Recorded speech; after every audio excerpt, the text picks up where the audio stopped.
Ito yung hotel ko guys, Scenery Hotel, Sapa. So ipapakita ko sa inyo kung gaano siya kalayo sa Sun Plaza. Alright, that's the Scenery Hotel. So maglakad tayo. Actually hindi naman siya ganun kalayo, ano? Mga 10 minutes walk siguro. Ang problema, pa-hill siya. Hill. Kaya mag-struggle kayo. Pag may kasama kayong matanda, mag-struggle. Yung mga mahilig mag-hiking, siguro yon magugustuhan nila. Pero nakakapagod siya. Pero mura lang naman yung ano dito. Yung Grab. So pwede mag-Grab na lang kayo lagi. Or yung motor.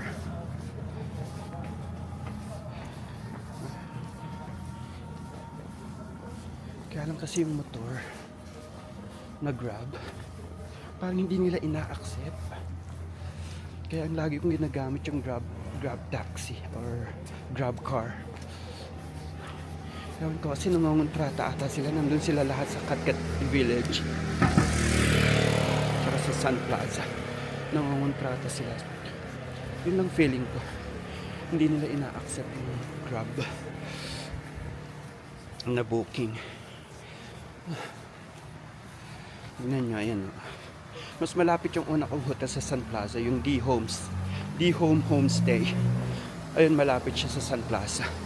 Ito namang Scenery Hotel, malapit siya sa Moana. Tsaka sa Katkat Village. Dahil pag pupunta kayo sa Katkat Village, hindi rin siya malalakad, medyo malayo. Pero yung Moana, nung tinaksi ko siya, kayang-kayang lakarin yun. Malalakad nyo siya from the Scenery Hotel. Yung D-Home naman, ayun, madaling makapunta sa may Sun Plaza, sa middle ng city nila, ng city ng Sapa, bagas na center ng Sapa. Ito hindi naman ganun kalayo, kaya lang yun nga, pa-hill. Sabi siya may mga restaurants din dito. Ito may mga scenery restaurant din. Pag kumain kayo dyan maaga, may view siya ng mountain. Pero pag gabi syempre wala na. Ayan, marami ring hotel dito actually. Ayan na. Nyahang restaurant. May marami ding restaurant.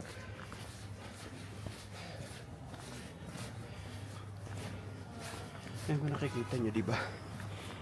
Pa-hill na siya. Nakakapagod, nakakahingal. Kaya kapag may kasama kayong matanda ba, siguro, diba na lang i-book yung food. Pero, maganda yung hotel. Hotel talaga siya. Yung D-Home Homestay. Ito talagang hotel. Tapos yung pinili kong room, yung may mountain view, may terrace, tsaka yung may ano, ang tawag dun, bathtub. Hindi ko sure kung yun yung pinakamahal. Pero, ano siya, kung ano yung nakita nyo sa picture, yun siya. Sa pinaka 6th floor ako. Nga pala, meron siyang breakfast. Ang kagandahan. At saka, may elevator.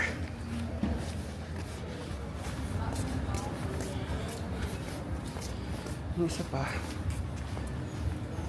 hello, marami dumadaan sa sasakyan.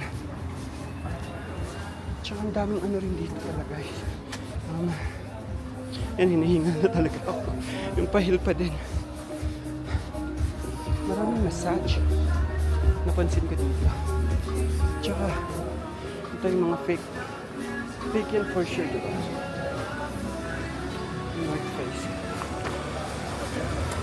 Colombia, Patagonia.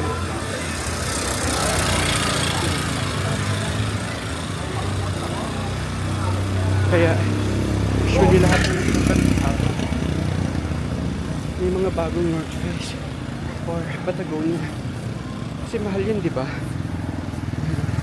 Nag-work ako dati sa North Face. Mahal. Mahirap siya ibenta. Kaya, bumili yun ako. Pero hindi North Face pinili ko. Kung Arc'teryx. Arc'teryx babasa dyan. Arc'teryx. Yan. Basta yan, pa-hill na naman. Pero yan yung Sun Plaza. Yan yung hotel. Konting-konti na lang nandun na tayo.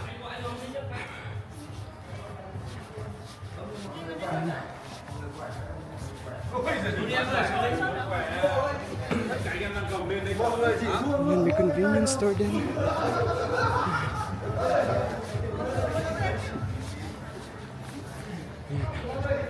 Yan yung hotel sa Sun Plaza.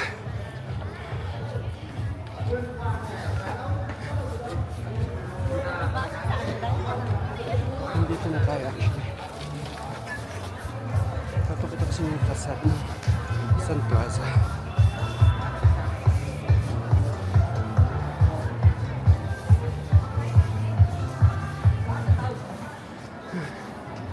Yan na. Hingal na ako.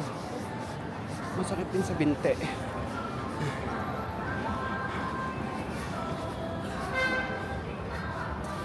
Yan, dito tayo dumaan. Sa may hotel. Ayan. Mahilig sa ilaw ang Vietnam. Kaya pag gabi, ang ganda ng vibes niya. Ang ganda ng atmosphere. Ito ang na-miss ko sa Asia. Buhay hanggang gabi. Sa Melbourne kasi, yung mga shops, usually nagsasara ng 5. Kahit sa mall, nagsasara siya ng 5. So, andyan na tayo guys. Ayan na yung facade ng Sun Plaza. So, ganyan kalayo yung Scenery Hotel sa Sun Plaza. 10 minutes siguro.